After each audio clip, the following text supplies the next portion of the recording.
Hello, everyone. My name is LJ Stambuk. I'm the President and CEO of the World Affairs Council, and I have the distinct pleasure and honor to introduce to you Ambassador Herman J. Cohen, who is a 38-year Foreign Service veteran, former U.S. Ambassador to Senegal, and Assistant Secretary of State for African Affairs, former advisor to presidents and author, and he'll speak to us today on the impact of U.S. elections on U.S. Africa policy. Thank you, Ambassador, for being with us very, very much. You're welcome. You're welcome. Thank you to the World Affairs Council sponsors, ambassadors, Bank of America, Albemarle, Atrium Health, Charlotte, Douglas, Envoy sponsors, Infosys, Diplomat sponsors, Stepper Sports and Entertainment, Rogers, Forbes, PDM.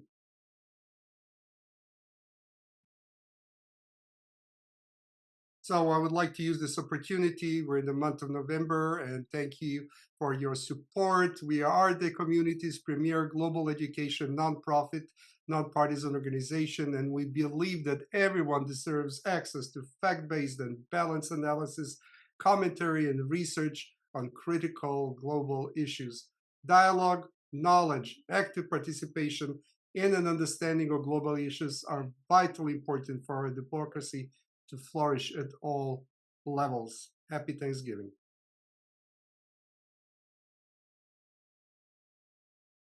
Couple of logistical affairs. Your microphone will be on mute and your camera will be turned off for the duration of the presentation.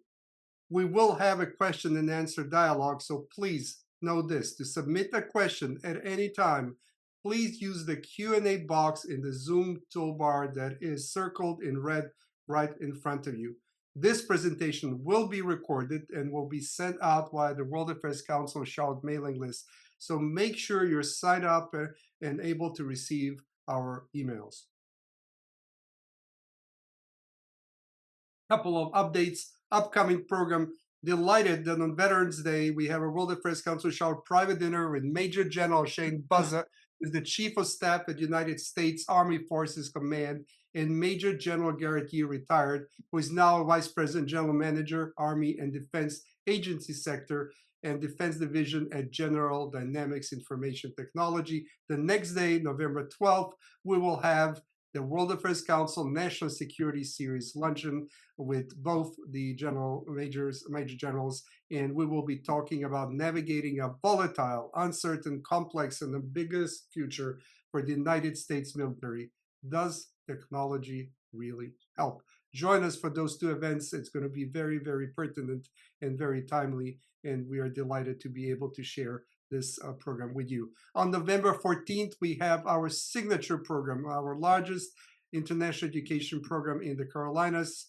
It is the joint World Quest academic event where we will have high school students from many schools in our community compete on general knowledge, and us, the adults, also participating from various companies, neighborhoods, and other organizations. It is an evening event. It's a lot of fun. If you've never participated before, please do. You get hooked. This is what I did when I moved to Charlotte. I went with my wife, and that's how I became a lifelong member of the World Affairs Council of Charlotte, because this is an amazing event. A lot to learn and a lot to support our high school students. On December 4th, we have our last program of this year, the World Affairs Council Charlotte CEO Series Luncheon with Leon Topalian, who is the chair, president, and CEO of Nucor Corporation. If you have not heard of Nucor Corporation, it is a global steel company, and it is based here in Charlotte, North Carolina. On January 29th, we have the World Affairs Council Ambassador Circle Series with Her Excellency Jovita Nelu-Spina. She's the Ambassador of the European Union to the United States. Then we have our annual Dr. Jay Bryson Outlook, the Global Economic Outlook 2025 program in the morning. And Jay Bryson is the Chief Economist of Wells Fargo. February 24th, we have a private dinner with Her Excellency Nicole Bittner-Bakshian. She's the Ambassador of Luxembourg to the United States, a significant, small but significant country in Europe. On February 25th, we have a luncheon with her. And then on April 12th to April 25th, 2025, the World Affairs Council Travel Advantage Program, Discover Africa, Journey for the Heart of South Africa, Botswana, and Zimbabwe. So please like, share, and follow our programs, our education activities, www.worldaffairscharlotte.org. It is the premier global nonprofit in this community, and I'm sure you'll find something of interest for you. On a personal note, Ambassador, I'm especially glad to have you today because Africa is growing. Africa is important.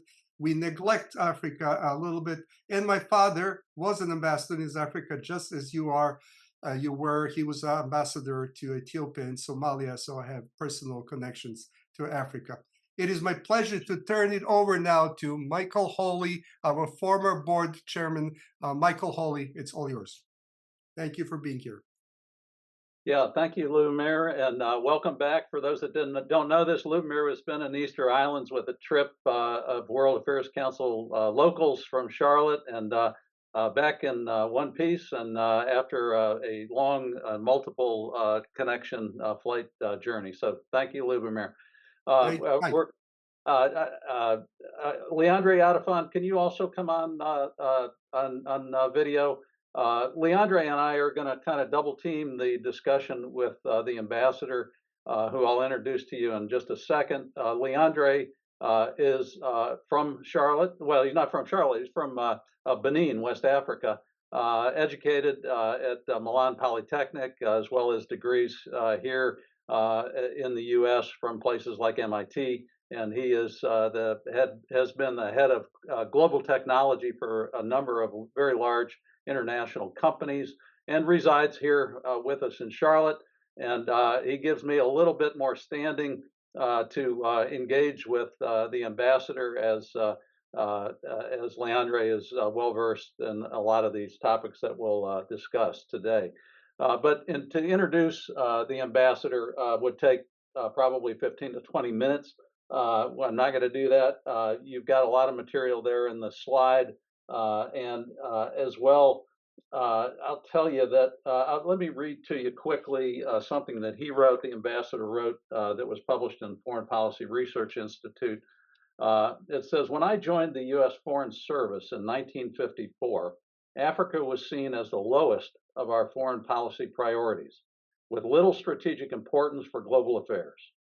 67 years later, most observers continue to treat Africa as a minor element of the American agenda. This is a profoundly myopic mistake. And there is no better person to talk about that period of history, where we are today, than Ambassador Cohen. And as you probably have noted in the materials, and as he was relating to us before we got on the call, I mean, he's got a deep, rich history, which I'm sure we'll touch on as we go through part of the discussion, but essentially has worked most of his foreign service career in Africa, retired from the U.S. Foreign Service in November of 1993. His last position prior to retirement was Assistant Secretary of State for African Affairs under President George H.W. Bush. 1993 was not the end, though.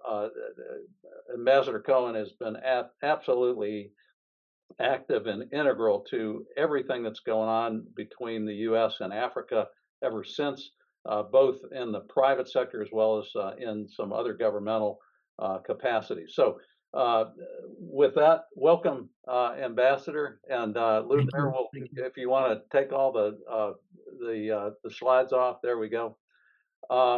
So, Ambassador, you know, this is interesting. I sent the ambassador a note this morning, and I said I did not anticipate that we were going to get election results in the U.S. until probably Friday or Saturday.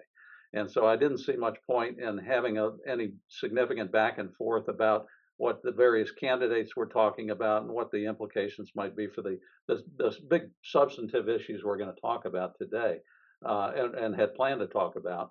But I did want to get, if we could, just a quick generalized impression from the ambassador about how this election generally implicates our relationships with Africa, and also how he's going to be evaluating this as he goes through the course of what he does on a daily basis. And you know, maybe some indication of, I'm sure his phone has been off the hook with calls coming into him for the last 12 to 24 hours. And I just wondered if, as a precursor to the discussion, Ambassador, if you could kind of give us a quick glimpse into your life here the last 12 hours, and we'll get on with it. Well, I I remember distinctly President Trump saying, and I could quote him. He said that Africa is made up of S-hole countries. I could quote him on that. I remember him saying that. So his view of Africa tends to be very negative. He doesn't see that it's very useful to the United States. But that doesn't mean that his policies now will be derived from that statement. I think it depends on who gets appointed as head of the. Excuse me a second.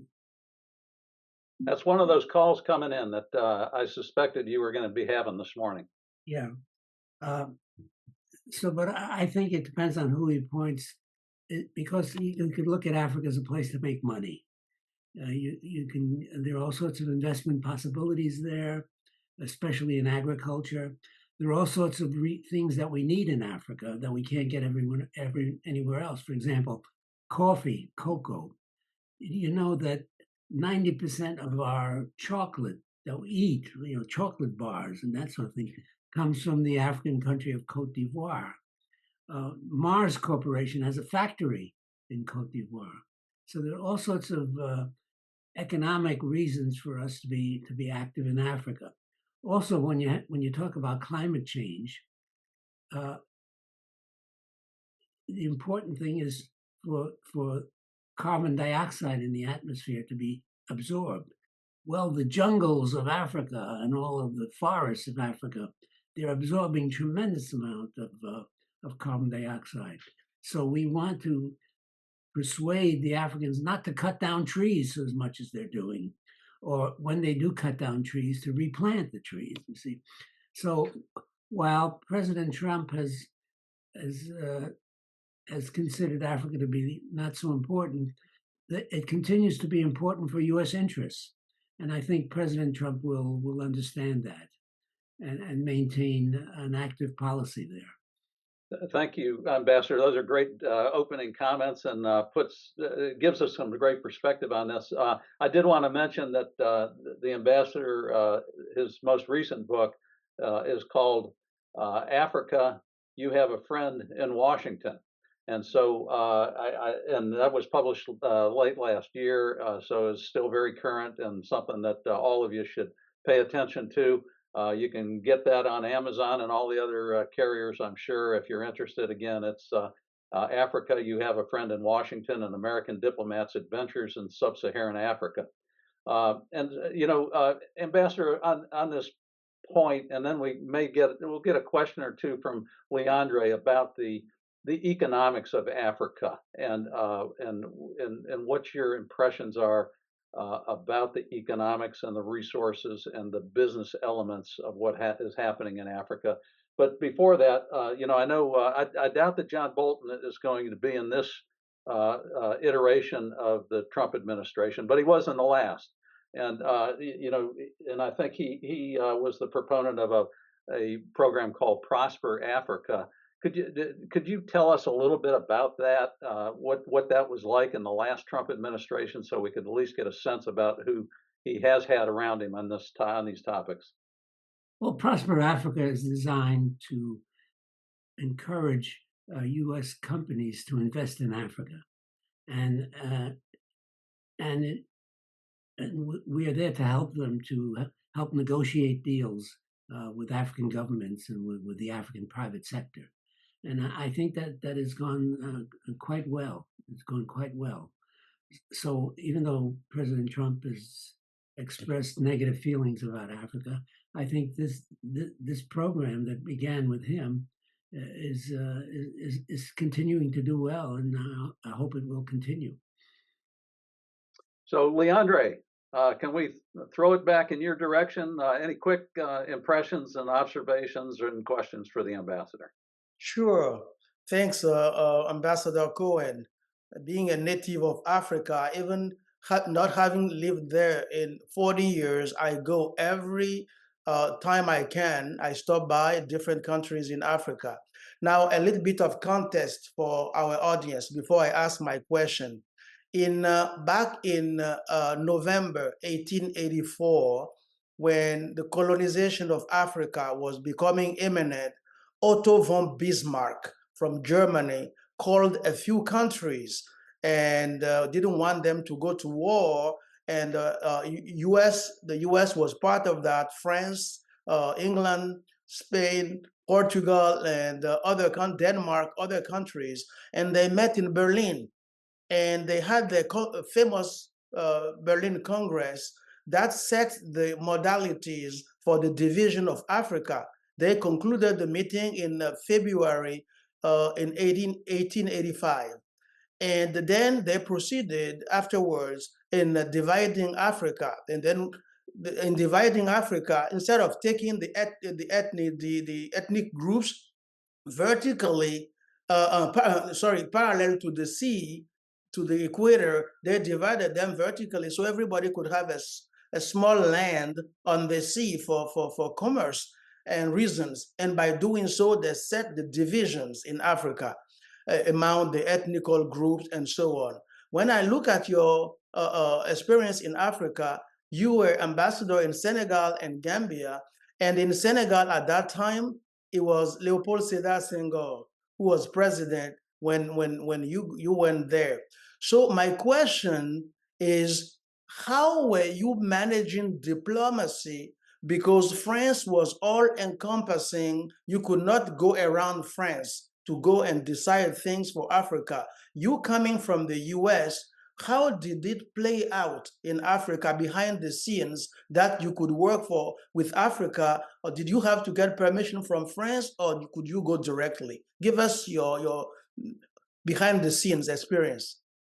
Well, first of all, we did not feel negatively about France and the UK having colonies in Africa because they did a lot of good things. They brought public health, they brought good agriculture, they brought all sorts of they brought education. So we didn't have negative views of colonization. Now having been a colony ourselves, we did not want to be colonial people in Africa. And in fact, I remember President Eisenhower, when all this was going on, when all the countries were becoming colonies, he said, "We do not want to have any boots on the ground in Africa, because if you have a colony, you have to have military there to enforce the laws and to train local military." So President Eisenhower said, "We will not be colonizers in Africa." And we adhere to that policy. But we felt that we should have good relations with independent African countries for many reasons. We thought that there would be place for U.S. investors. There would be place for all sorts of U.S. activities, and especially in climate change and what have you. So we are not negative toward colonization, but we ourselves don't want to have colonies. The closest we came to having a colony in Africa was Liberia. And Liberia was not really an American colony. What happened was Liberians who had emigrated to the United States in the 1900s, early in the 20th century, a lot of them said, "Well, we're Black people here, and we're being discriminated against. The way we can get out of our discriminatory situation, go back to Africa." So a large number of Liberians, we call them Americo-Liberians, they went back to Liberia, and in fact, they became colonial power in Liberia. They were being more educated and having more skills. They were exploiting the local Liberians, and it became what you might call an autocracy in Africa. That was the closest we came to ever having a colony in Africa. Excellent. Mike, if I may, one more question. I will jump from 1885 to today. Now, for the records, most African countries became independent around 1960s. There was a referendum asking African countries if they were going to be independent, and at that time, Guinea, Sekou Touré in Guinea, and then in 1957 said, "Yeah, I want to be independent." But then afterwards, in 1960s, most of the, especially French side of Africa, they became independent, including Benin, Cote d'Ivoire, Senegal, and others. Now, today, after 60 years, the young generation of people in Africa, the youth is fighting, saying, after 60 years of colonization, there have not been much. We've been exploited.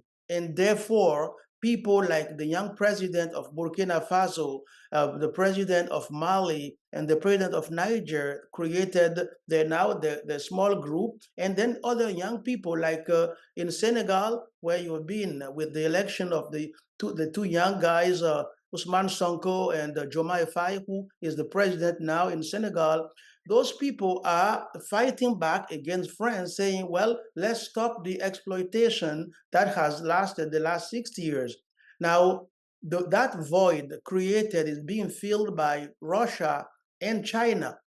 Now, I would like to get your perspective on how you see the future, how the U.S. should play within that void that is happening, where the colonizers, okay, as they were called, France and the UK and so on, are retrieving slowly this void. Will the US stay on the sidelines to watch China and Russia take over, or what would be your, if you were to give an advice to our new president, what should we be doing? Well, I think China and Russia have totally different approaches in Africa. I think China is a very good approach. They have what they call the Belt and Road Initiative, where they're doing infrastructure. That's what they do very well.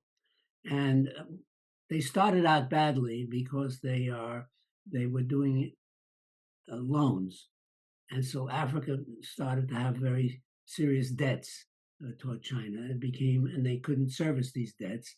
So basically, China said, "We won't do anything on debts. We'll do everything on a grant basis." But you know, China has different companies doing this type of work. Some are good and some are not so good. For example, there's one Chinese company that after they complete their project, a lot of employees, Chinese employees, don't go home. They go into the interior of these African countries and they start retail stores where they import cheap Chinese goods, undermining local production. And I think the best example of that is Kano, Nigeria. Kano, Nigeria used to be a very productive industrial country. They came into Kano and just totally, by importing cheap Chinese goods, Kano is now very much a depressed city, you see. So there's good and bad. The Chinese do good infrastructure, mainly, but also they do things to undermine a local production. See? Now the Russians, they don't have much to offer because Russia itself is an underdeveloped country. They don't have much. They don't have, their economy is very poor. And so what does Russia offer? They can only offer military. They offer military advice. They send military there and help build up the local military. And sometimes they get involved in local disputes and that sort of thing. So China and Russia are totally. So as far as the United States are concerned, well, they're both there, and we just ignore them. We see great opportunities for American investors, and we encourage them to go. For example, Senegal and Mauritania have vast fisheries, offshore fisheries. And we're encouraging Americans to join in that in the fishery. They have a lot of offshore natural gas, and we're encouraging Americans to get involved with that. So, Ambassador, just quickly following up on that, Greg Phipps, who's also a local legislator here, and member of our World Affairs Council, also asked about the Belt and Road Initiative, and could you give us some quick perspective on the fact that, as you noted earlier, we were not a colonizer, nor was Russia or China, to my knowledge, and I guess how do you compare and contrast the standing that the two big economic powers, the United States and China, have in Africa, and militarily the Russians, relative to the Europeans? I mean, and to kind of extend Leandre's question a bit, are the Europeans now pretty much persona non grata in Africa? And to what degree does that reflect on us in the United States as far as our standing there? Well, on the contrary, Europeans are not persona non grata. Look how many Africans have been educated in British and French universities. They come back with close ties to France and the UK, and they want to continue these ties. So I don't see that the former colonizers have lost prestige at all in virtually every country. Perhaps maybe a little bit in Mali and Niger. But in general, I think the French and the British are in very good standing, and I think that's a good thing, because the African leaders can take advantage of it. Now, the problem is that the African leaders are generally not sharing with the lower African classes. For example, I've estimated that the money earned by African governments from the sale of products, 60% does not go into the central bank. Now, it's the central bank that finances education and health and that sort of thing. So when 60% does not go into the central bank, that means it's going into private pockets. Now, there's a World Bank publication called Doing Business. In other words, how is it or hard to do business in countries all over the world? And if you look at Africa, they say that there is $1 trillion of African money sitting outside of Africa, and it's not being brought back into Africa. And for that reason, Africa is going to lack capital for its own development. So, Leandre, and we're in the squares with us is an example of just someone you described, who is a native of Benin, who was educated all over the place. Leandre, you go back very frequently to Benin from your home here in the United States, and your education background in both Milan as well as in the Northeast U.S. What is it like? What has it been like the last 10 years? What's been the evolution in your impressions about your native Benin colleagues with respect to some of the observations the ambassador made? Benin, in particular, is going through a growth that we've never seen. The tiny country, the size of Pennsylvania, in Benin, in West Africa, was called Dahomey until November 30th, 1975. And the name was changed to Republic of Benin. And from 1960, it became independent on August 1st of 1960 till November 26, 1972. It was known as the country of coup, because military was taking power very frequently. But from 1972 all the way to 89, there was one strong man, military, who stayed in power. And then the country continued limping along until 1989, there was a revolt, and the president said, yeah, we are struggling to survive. Let's open up and have a multi-party government and so on. And then democracy sneaked in and it's been enduring since 1989. Now, for the last 8 years, we have a president who finished first term 5 years, and then is going to finish the second term in 2026. And he is doing phenomenal things. For those who do not know, the country was put on a plan. He had a 5-year plan, and when people saw, everybody doubted. We never saw something like that. Well, he did everything he said he would do by adopting the United Nations Sustainable Development Goals, the 17 goals, and then along those goals is developing the country in a phenomenal way. I go there and I get lost in what's happening. So that's happening well in Benin. Yeah, and so, and if anybody has questions, please put them in the Q&A box or the chat box, and that'll make its way to us. But Ambassador, that is, you raised the issue of corruption.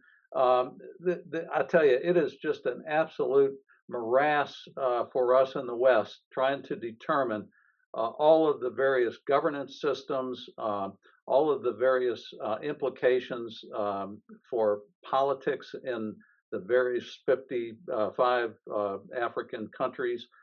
Can you give us some sense about how governance systems either are developing or should be developing in Africa in order for Africa as a continent to have the kind of economic impact and standing in the world that we see in places like China, Europe, and the U.S.?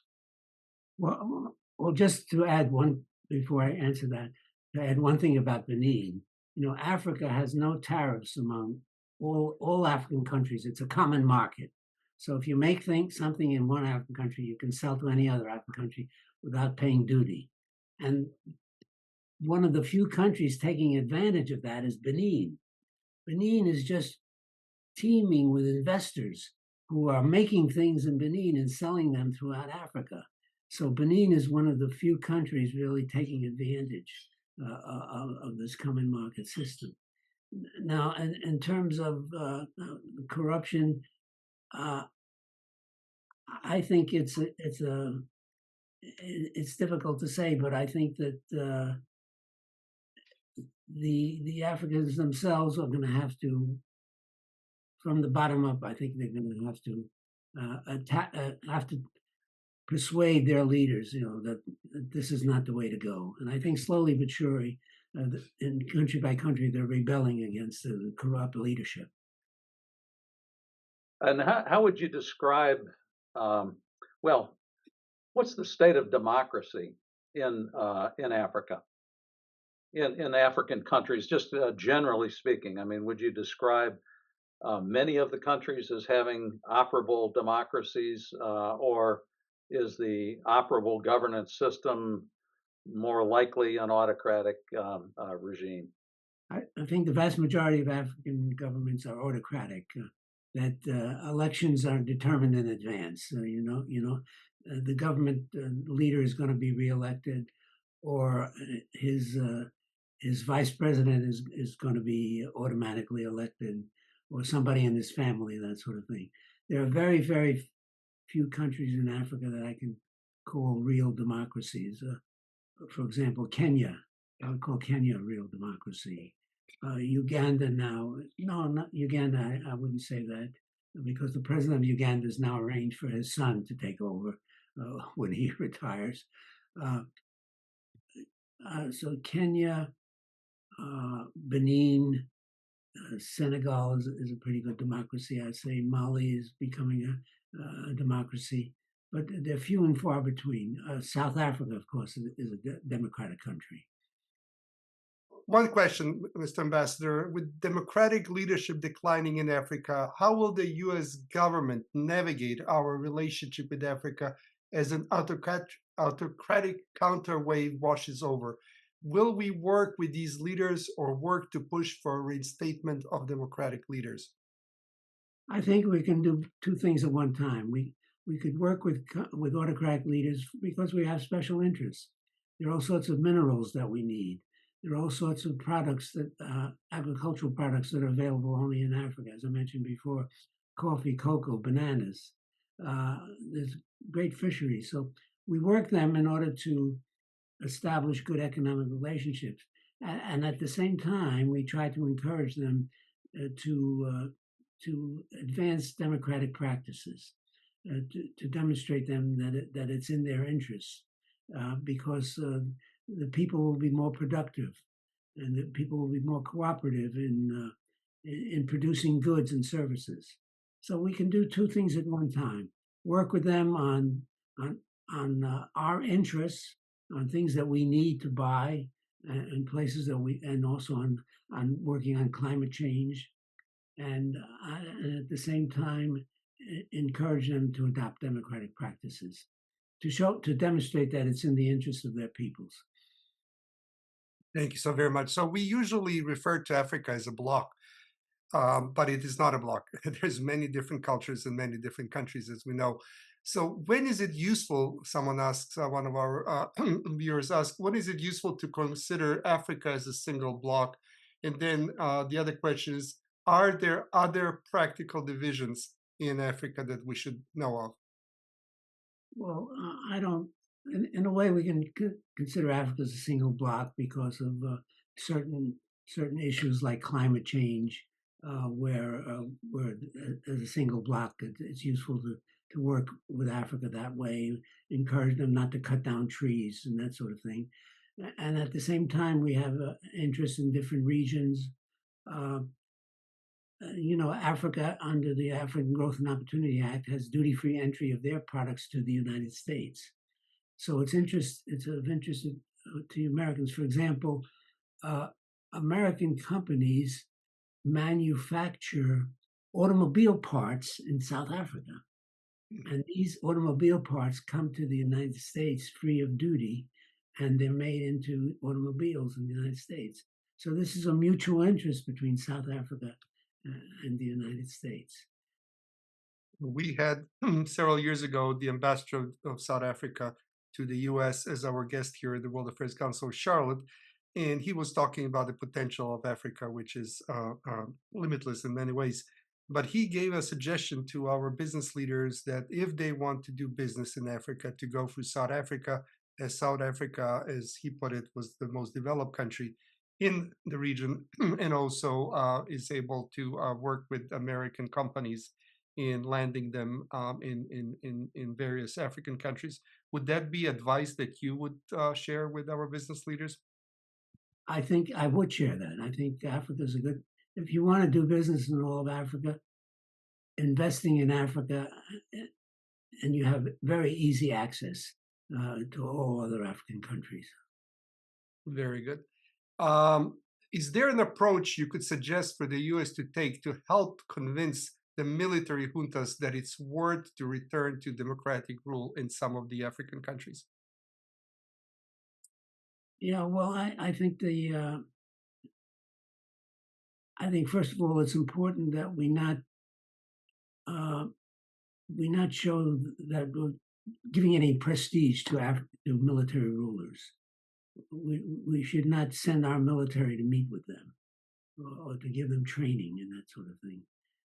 We should downplay our relations with African rulers and slowly encourage them to bring about democracy and demonstrate that it's in their interest. Because if they have democracy in their countries, their relations with the rest of the world will improve, and their own armies and military will be able to have more. There'll be more revenue for the military to get good training and good uniforms and good equipment and that sort of thing. Lubomir, I am back at least with audio. Maddie, if you could put me back on the screen and maybe get Leandre back, I apologize. That's a slight technical problem there, Ambassador.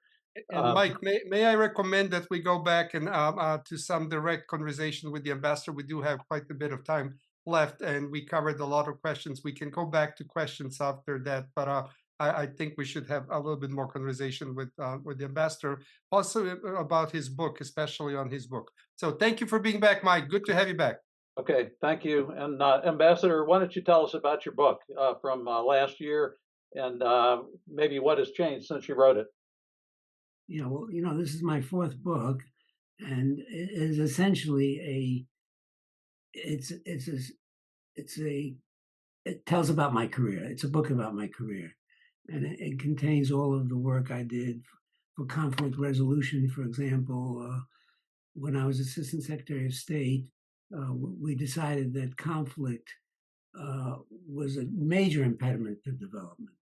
So we decided to devote a lot of resources to development, and we contributed to the ending of wars in Angola, Mozambique, and Ethiopia. And we're quite proud of that. And my book goes into the details of how we did that. And it essentially gives all sorts of aspects of what I did with my career, especially promotion of, when I was with the World Bank, promotion of economic reforms, explaining to Africans that if they reform their economies, they'll get more people involved in the economy, more production, and they'll earn more money instead of having just small elites controlling all of the economy for their own ethnic or family businesses. Well, as far as you've met such interesting people during your life, I know you've written a little bit about Muammar Gaddafi, Nelson Mandela, to Muhammad Ali. It's quite an interesting crowd that you have hung out with. Is there any African leaders that you found particularly inspirational during your career or after, and also which ones may have disappointed you in what their promise was? Yeah, well, there are certain African leaders. Well, Leopold Senghor of Senegal was one of my favorites. He's a great intellectual. He's a graduate. I think he has a master's degree from the Sorbonne in France. He just had a great intellectual life. And I remember when I first presented my credentials to him, he said, "Now, Mr. Ambassador Cohen, you're a Jewish person, and I want to assure you that that we have the PLO here because all Africa wants to have relations with the PLO. I want to assure you that you will have total protection. You do not have to worry about your security." So, and also he wanted to talk to me about worldwide problems. So if I didn't ask to see him, he would periodically say, "Come see me." And we talk about problems all over the world, about U.S. policy and the rest of the world. And when he came to the United States, he had a very good discussion with the President of the United States. So he was one of my favorite leaders. Other side, I would say Jomo Kenyatta. Jomo Kenyatta was a very, he was a revolutionary. He came in to power through rebellion. They were killing British people in their rebellion. But once he became president, he said, "No, we have to have democracy. We welcome our British cousins, and we can do a lot of good business with them." So Jomo Kenyatta and Leopold Senghor. Let me think of anyone else that had great. Well, of course, Haile Selassie. Those were the ones who I had great respect for, mainly. Thank you, Ambassador. Yeah, and one of the most puzzling figures that we in the West have encountered was Muammar Gaddafi. You had mentioned him in a couple of your writings. I mean, what were your impressions of Gaddafi? What made him such an interesting strongman and one that was such a difficult adversary at times? Well, Gaddafi was he was a pretty smart guy, and I remember when I was I was leading a U.S. business delegation into Tunisia, and one of the the head of the business delegation was a gentleman from Italy, from Milan. And while we were there, he said, "How'd you like to meet Gaddafi?" I said, "What?" I said, I'm U.S. Foreign Service, and we don't have relations with them. I better call somebody up." He said, "I'm going to take you to Libya to meet Gaddafi. What do you think?" I said, "I better make a phone call." So I called up the State Department. And I said, "What?" I was not in the Foreign Service, but yet I was a retiree. I said, what about this invitation? They said, "Well, you can go, but you're not allowed to use your passport in Libya. Do not have a passport stamped or anything like that. Otherwise, it's okay for you to go." So we went across the desert. It took us about, I don't know, 4-hour drive. And we get to Tripoli, and I checked in at the hotel, and within an hour, I'm in Gaddafi's office, and he has all sorts of ideas about what's wrong with the United States and that sort of thing, and it was arranged that I saw him about once every 2 months for about a year. I went there to see him. He invited me to come at his expense. And in fact, once he invited my wife and me to come, and he went out shopping. He said, "Hey, go out, do shopping. Just charge it to me," he said. And then once he said, "Okay, I have an important message for you, Mr. Cohen. My predecessor, who was king, not me," says, "my predecessor expelled all the Jewish people from Libya. Half of them went to Israel, and half of them went back to Italy, where they were from originally. He says, I'm inviting them back, and I'm going to give them their property back." I said, "Oh, that's wonderful. I appreciate that so much. I really thank you so much." Okay, fast forward another year, and I went to see him, and I said, "Well, did they come back?" And he said, "Yes." "And did you give them their property back?" And he said, "Yes." And I said, "Well, what happened?" He said, "They took their property and left." Half of them went to Israel, and half of them went back to Italy. So it was a disappointment. He expected them to stay there and work their property, what have you. Yeah. Well, fascinating stuff. How you got in and out of Libya without having your passport stamped all those many times is testament to you as a diplomat, I suppose. Right. Yeah. So how about Nelson Mandela and Muhammad Ali? Those are two different people, but two incredibly important people in African history. And I just wondered if you could kind of give us some remembrances about those two. Yeah. Well, Muhammad Ali, I don't know what brought him to Africa. Oh, yeah, I think it was United States Information Service brings distinguished visitors, Americans, to come and do their thing in African countries. So Muhammad Ali was invited because he was Muhammad Ali. So I was U.S. Ambassador in Senegal when he came to to Senegal. It was one of it. I think it was his last stop. It was his last stop, and I said, "Will you come to the residence?" And people, a lot of people have named because of your visit. A lot of Senegalese have named their children after you. So will you receive their children?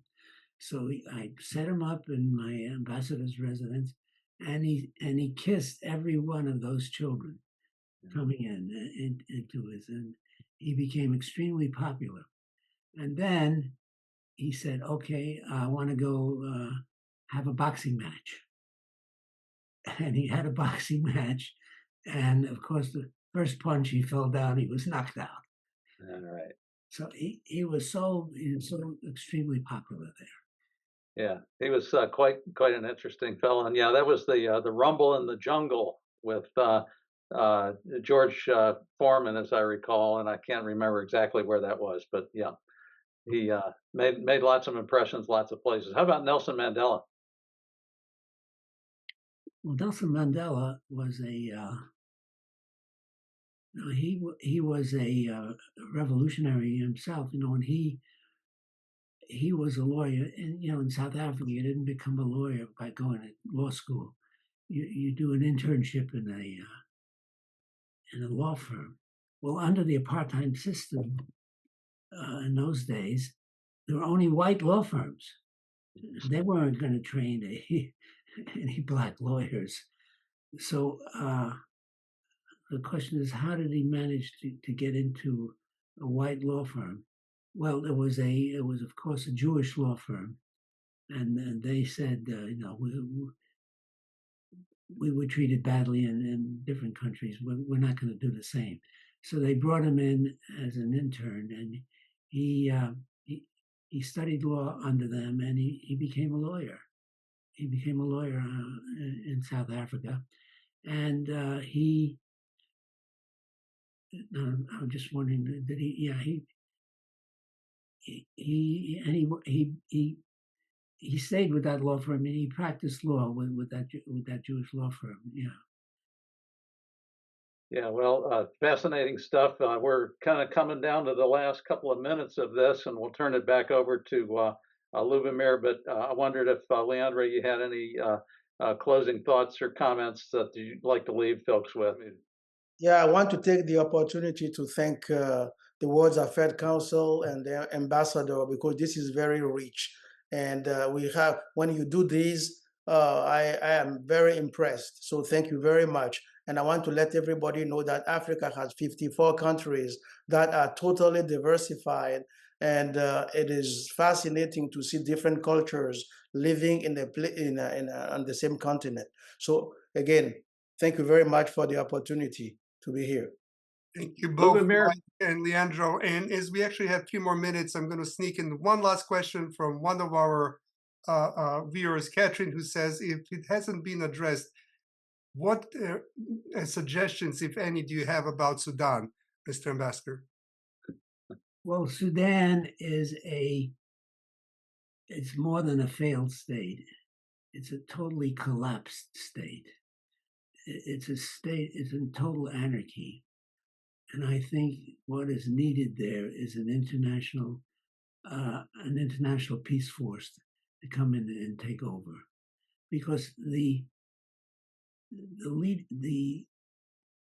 they're bombing their own people. They're killing their own people. It's a totally collapsed state. So I think that the African Union should set up a rescue force to go into Sudan with the help of the United Nations. It's a basket case. It really is a basket case. Thank you so very much, Ambassador Cohen. It's been a real privilege again to have you talk to us here in the Squares, the World Affairs Council Charlotte Ambassador Circle Series. We look forward to seeing you again. Congratulations on your book. We do have a link if anyone's interested in getting the book, the most recent book from the Ambassador Cohen. You can find it in our link here on the Zoom connection. And we hope that a lot of people get that opportunity to read your book. Thank you very much. If you have any closing 1 or 2 sentences, please go ahead, Ambassador. Well, I want to congratulate Charlotte on its very active programs. Not every place in the United States has such programs, and I think Charlotte is really contributing to the enhancement of knowledge about the world, and so I congratulate the people of Charlotte. Thank you so very much, Ambassador. We are now adjourned. Thank you all for coming and listening to Ambassador Cohen today. Thank you, Mike. Thank you, Leandro. Bye-bye, everyone. Thank you. Bye. Goodbye.